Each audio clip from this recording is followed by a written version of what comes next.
Hello, Stitchers. Welcome to Stitch Please, the official podcast of Black Women Stitch, the sewing group where Black Lives Matter. I'm your host, Lisa Woolfork. I'm a fourth-generation sewing enthusiast with more than 20 years of sewing experience. I am looking forward to today's conversation, so sit back, relax, and get ready to get your stitch together. Hey friends, hey, it's Lisa from Black Women Stitch and the Stitch Please podcast. And like I say every other week, this is a very special episode because this episode is taking you behind the scenes of my thought process and outcome for sewing my travel clothes for a recent trip to Ghana. I was fortunate to go to Ghana for the first time, and it was an opportunity to create some pieces that I could wear while I was there, and also to buy fabric, which is a separate episode. But this one was about sewing for your travels. And I wanted to talk about this because it allows us, I think, as those of us who sew, to extend the reach of our creative practice into the recreational and joyful aspects of our lives. And this idea of sewing a wardrobe for a trip is a fun way to prepare for the adventure, for leisure, or wherever your travels take you. Now, we've talked about this on the podcast before. You might remember episode 182, that's Sew Your Suitcase with Martha McIntosh. And she talked about having a spreadsheet because she has so many events and activities to do when she's at Carnival that she doesn't want to miss anything. And so she uses her creative imagination to create a spreadsheet, which I thought was incredibly impressive. We also talked about this same issue in episode 245, and that one's called Sewing on the Go. And that is how you can pack a sewing kit, including bringing a sewing machine on an airplane, on a train, and a car, so that you can travel with your sewing machine and sew when you get to your destination. Now, this episode is going to build on those. And I also want to give some community shout outs. There's some folks I've seen recently. You can scroll back to their Instagram and see them doing travel sewing themed social posts. Jay Desiree, or So Much Jazz, is sewing. I saw her sewing a travel capsule wardrobe. Genuinely Geneva is documenting traveling with her sewing machine and setting up in hotels and just sewing something so that she can wear it later on that evening. Shamir, also known as Shim Sew Creative, shim.sew.creative, is rocking me-made resort wear. And all of this proves the way that travel clothes can do different work than everyday clothes. And this is one of the fun things that I like about sewing my travel wardrobe. When I'm creating travel garments, I think about the following things: comfort, climate, cultural context, the kind of actions I'm going to be doing. Am I walking, standing, sitting? I also think about packing and unpacking. And so these are the things that we're going to talk about in this episode. I also love that sewing lets me decide. It really lets me customize what I want to have while traveling. It's kind of like bringing with me, when I'm bringing my clothes, bringing my garments, it's like I'm carrying a sense of home and a sense of self, a sense of stability with me as I go. And it feels very comforting and very familiar. It lets me decide on a modesty level. It helps me decide on fabric for the climate, the ease in the garment that I want to wear, coverage of a garment, which can be good for sun and bug protection. So this is how I worked to plan my garments. I tried to plan them intentionally. I still ran into a classic question: dresses or pants, which is not a real dichotomy. I'm just someone who really likes to wear dresses. And if I had an opportunity, I would wear dresses all the time. But there are also times when dresses are not as practical. And this was, I think, or could have been one of those times. The big question is, what do I need my clothes to do where I'm going? What kind of role will they have? How many times will I have to call upon them on the trip? Am I washing in between? How am I going? What am I asking my clothes to do? So now I want to talk about the dress question and why I decided to focus on dresses. Dresses became central to my Ghana wardrobe because I just love dresses and I already had like a million. I'm from Florida, so I had a lot of Florida clothes. Now, this is what I learned as I was doing research ahead of time. The weather climate might resemble Florida in Ghana, but the social climate around dress is not the same. And that meant that my little short dresses that I absolutely rock when I'm in Florida or anywhere else that is hot would not measure up to cultural expectations. And so, because I wanted to fit in, I made a few more dresses. I knew I needed something that could be a little more modest. And I wanted to fit in when I went to the markets because I didn't want to stand out as a tourist or as an O'Bruni just standing out. And which would absolutely happen as soon as I opened my mouth. But if I could look the part as much as I could, I would think I was trying to go for that. I wanted to think also about being mindful of the people around me as well and not wanting to make other people uncomfortable. So there was lots of good reasons for me to wear dresses that were a little bit on the longer side. And fortunately, I had quite a few of them who fit that bill. The rush cutter by the fold line is something that I really like. And so I have made those dresses for winter, for spring and summer travel. They have a sleeveless version, which is great for the summer. And that's what I used on this trip. The dress has huge pockets. Oh my goodness, the pockets go like all the way down to the hem. I think that's a perfect dress because of those gigantic oversized pockets. So I had some dresses already, but I wanted to do something kind of fresh and that could be fun. And so I settled on Vogue 9112. But I knew I had to modify it. I've made this Vogue dress. It's a Marcy Tilton pattern. It has a really interesting overlap collar. And the thing about that dress is that not one single piece is repeated. So you might know when you sew, you'll have a front and a back. Those are different. But when you have sleeves, for example, the left sleeve and the right sleeve are pretty much the same. You layer 2 layers of fabric, you cut the sleeve out, and now you have 2 mirrored sleeves. There is not one single piece of this pattern that you need to cut twice. Everything is cut on a single layer. I love the dress. I had made it many times before. And so I thought, I will just lengthen it. What's the big deal?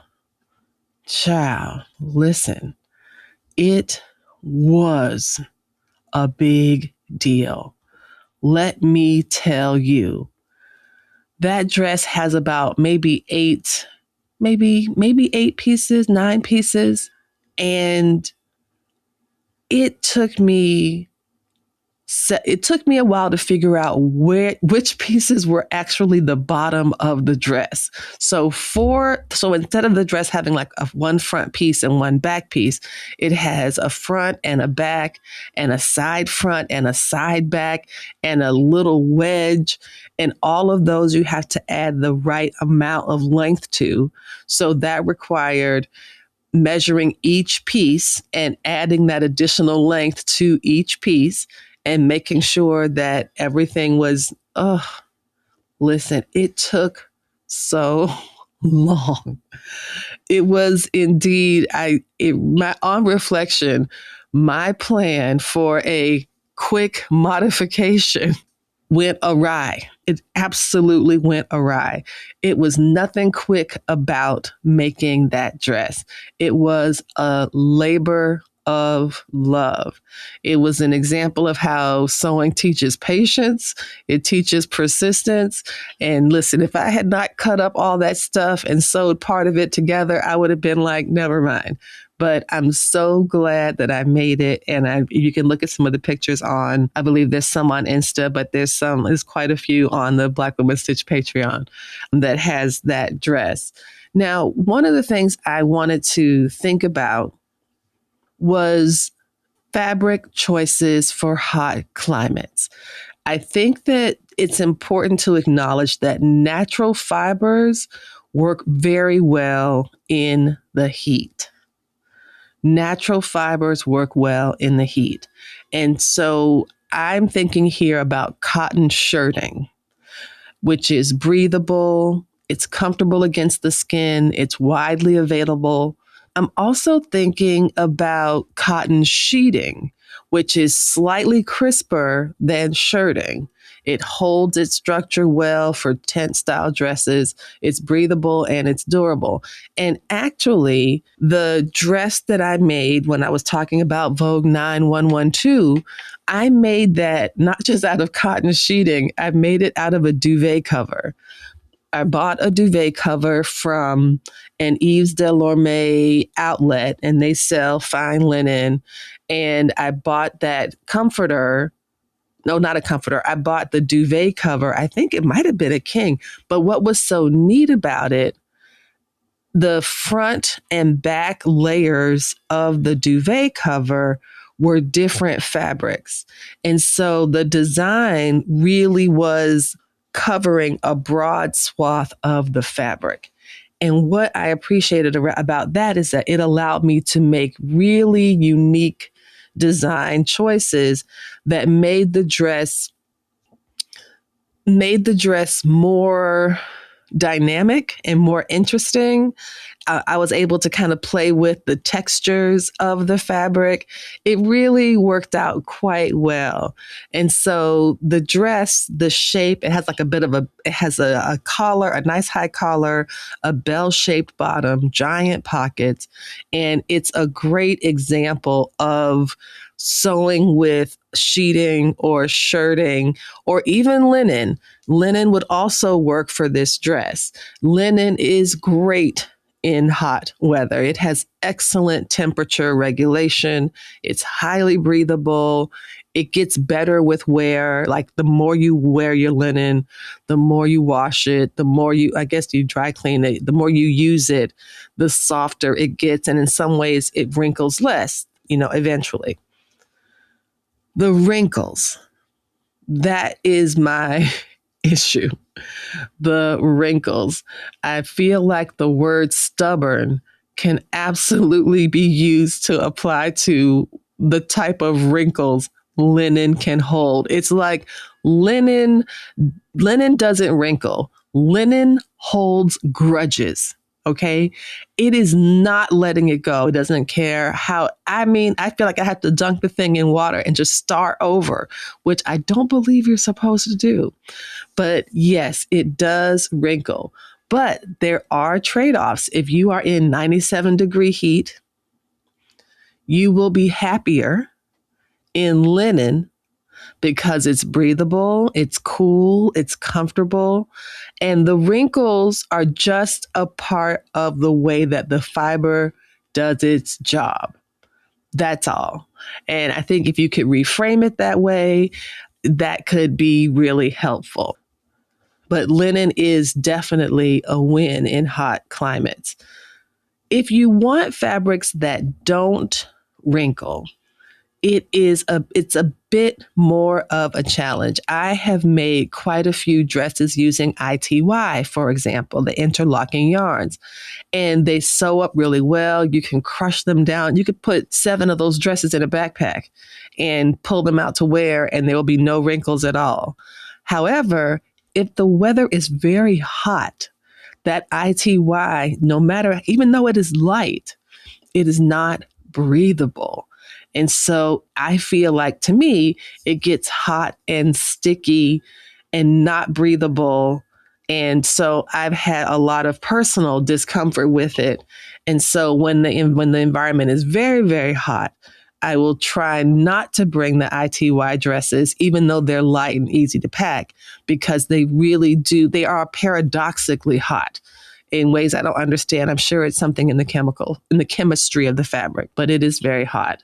So the reasons that I'm talking here about cotton shirting, cotton sheeting, linen, even other ones that I might mention, rayon, challis, is because they allow airflow, they absorb moisture, they release heat, and they're less likely to trap sweat. I also like the anti-cling factor. I think it's a combination of the looser silhouette that you make when you're making these fabrics, using these fabrics for garments, and the breathable fibers. I think that combination, the dress is already kind of shaped like a tent or like a bell, or it's fit and flare, and it flares at the bottom and a lot of air goes through. That's really comfortable. That's really comfortable. So here's a few quick pairings to kind of think about. Like you could put a cotton shirting with a relaxed silhouette. You can use linen and like a loose shift. I've seen a lot of dresses advertised that way. And what I did was like a cotton sheeting with a tent dress. And that is just some general recommendations for working on a dress for a hot climate vacation. Hey friends, hey, it's Lisa from Black Women Stitch and the Stitch Please podcast. Our Patreon community is growing and we'd love to have you in it. We recently updated our membership tiers and now it's easier than ever to support the work of Black Women Stitch while getting exclusive perks just for you. You'll find full-length talks, behind-the-scenes updates, bonus episodes, and access to videos from the podcast and beyond. Your support helps fund the podcast, pay our team, and keep this movement going strong. Every dollar truly makes a difference. So if you've been thinking about joining, now is the perfect time. Black organizations face increasing funding challenges. Community support closes that gap. Head to our Patreon community and choose the tier that feels right for you. And thank you. I want to talk a little bit about pockets and then transition to pants, because there are some times when pants are what you want rather than dresses. Even for me, for someone who loves dresses and will choose a dress almost every time. The pockets are very useful, I think, when you're sewing a travel wardrobe. One of the great benefits of knowing how to sew is that you can make your pockets bigger if you want. So I've seen some of these patterns and the pocket is like very skimpy. And I'm like, what are you, a doll? What are you supposed to put in this pocket? I can barely get my hand in there. And I can just make it bigger. And sometimes I'll put my hand in there and then trace around my hand or my phone or something like that, because that's what I'm going to put in there. And pockets have a lot of good and, fun practicality. The pockets that are in the dress that I'm describing, that's Vogue 9112, they are great pockets. I don't consider them strong enough or any kind of loose pocket good enough to secure your money, your passport, or anything like that. I think those are things you're going to want on your body, your cash. But if you have hand wipes, tissues, lip balm, your phone, your transit card, your snacks, these, I think you can kind of slide in your pocket. Maybe not your phone, because I know sometimes phones can also, they can fall out of a pocket. Well, they don't fall out if your pocket's really big, but I guess I've never been pickpocketed. Not that I want that experience, but just zip up the things that are really valuable. You can get another Metro card if someone is going to take your Metro card. But the idea of having pockets so that you can have some things handy so that you don't have to go in and out of your bag all the time or in and out of your wallet is, I think, a benefit of having pockets.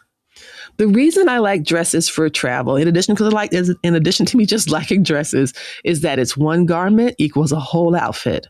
You throw on a dress and you are ready for the day. You might put on a few accessories. You might have earrings, scarf, hat, sunglasses, sandals, belt, or whatever. You don't have to put together a whole piece because the dress is the whole piece. The dresses are also breathable. They pack efficiently. You could also travel with, if you're concerned about wrinkles, a small travel iron or a small travel steamer. Many hotels I've noticed do not have irons. I think one of the ones I stayed in recently where was I? In Nashville. It was like a Hilton or something, and they did not have irons. They didn't have them in the room. You could call to the front desk and they would look for an iron and they would bring it to you. So they had some in the building, or maybe housekeeping just had them. So anyway, you can bring a mini iron or a mini steamer. They did, I believe, have steamers.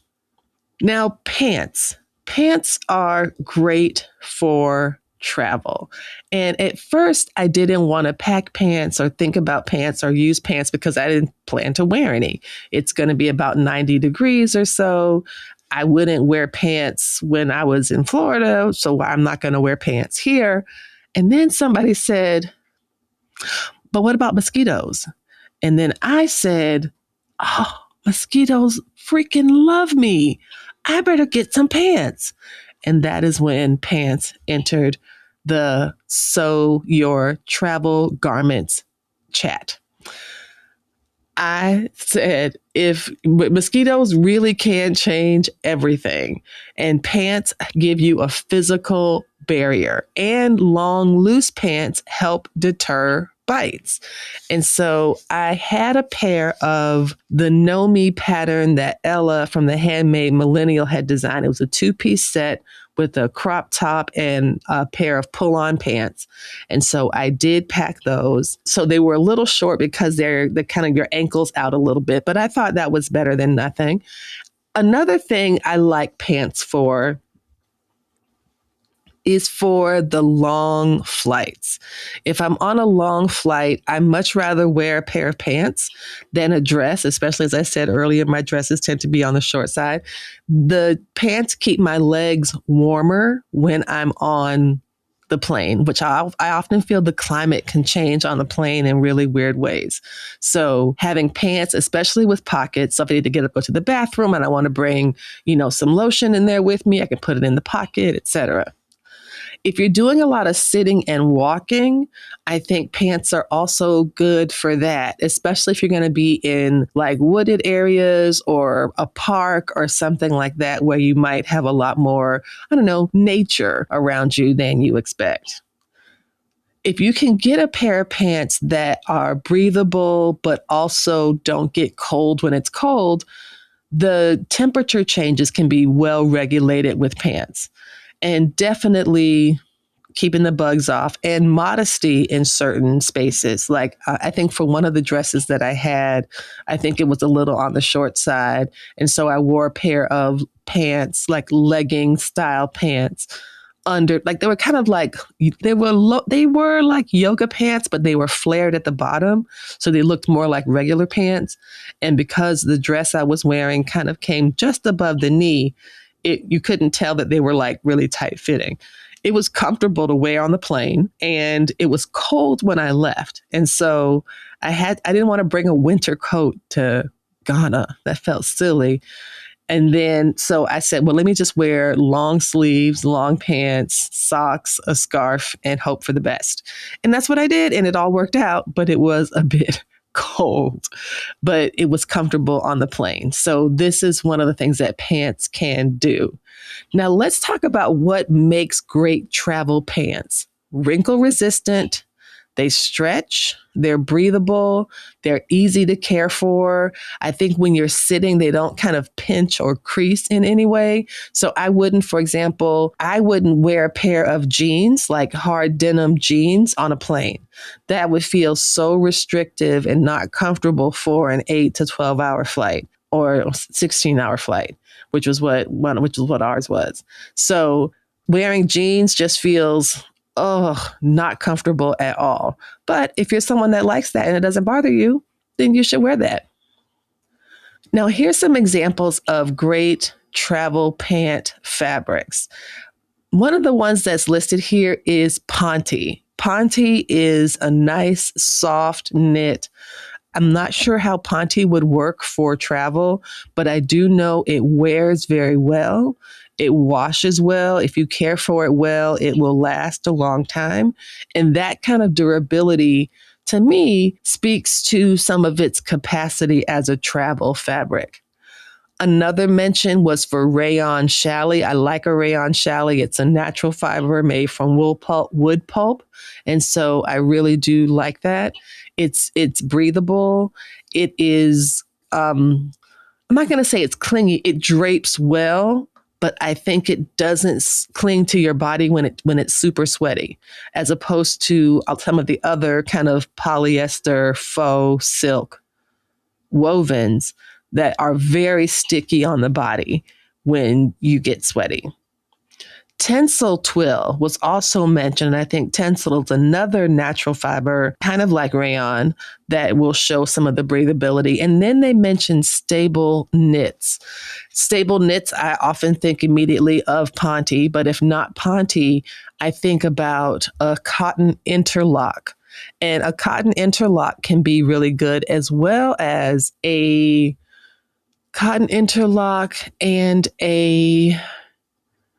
not a double brush poly, because that coating on the double brush poly doesn't breathe very well at all, even though it looks really nice and it retains its color very well. I'm thinking of a cotton, not just a cotton interlock. When I say cotton interlock, I'm thinking a fabric that's 100% cotton or has a tiny, tiny bit of polyester, but for the most part, it's 100% cotton. I think what I'm thinking of actually is a cotton lycra or a cotton spandex. And these are mixes of a cotton fabric and a polyester or a spandex fiber in there. I really like cotton lycra because I like the snapback and recovery it has. I like the way it makes me feel held, like it's great for underpants. It's good for, I think, bras. It has a lot of stability. At the same time, it can be rather dense. So you want to think about how much lycra or polyester is in your cotton lycra, because you want to have enough to have the snapback and recovery, but you don't want to have too much that the fabric doesn't have the same kind of breathability that it might have otherwise.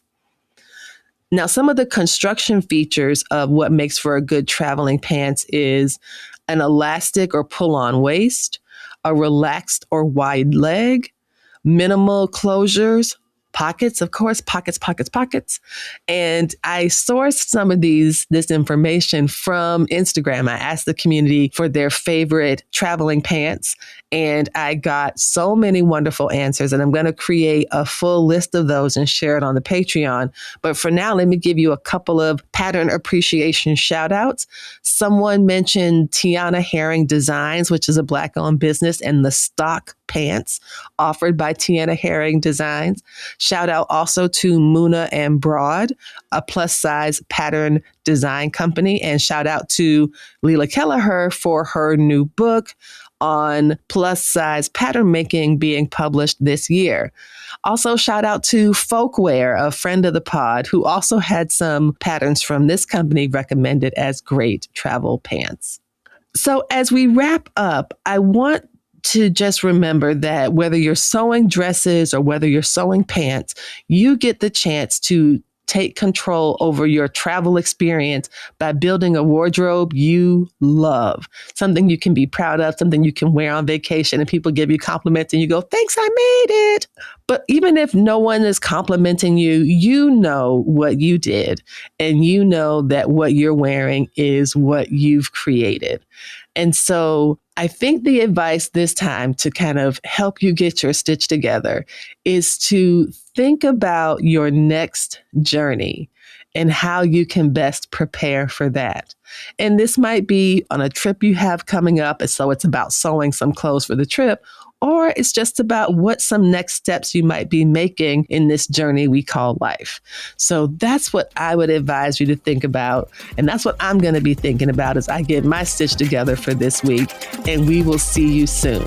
You've been listening to Stitch Please, the official podcast of Black Women Stitch, the sewing group where Black Lives Matter. We appreciate you joining us this week and every week for stories that center Black women, girls, and femmes in sewing. We invite you to join the Black Women Stitch Patreon community with giving levels beginning at $5 a month. Your contributions help us bring the Stitch Please podcast to you every week. Thank you for listening. Thank you for your support, and come back next week and we'll help you get your stitch together.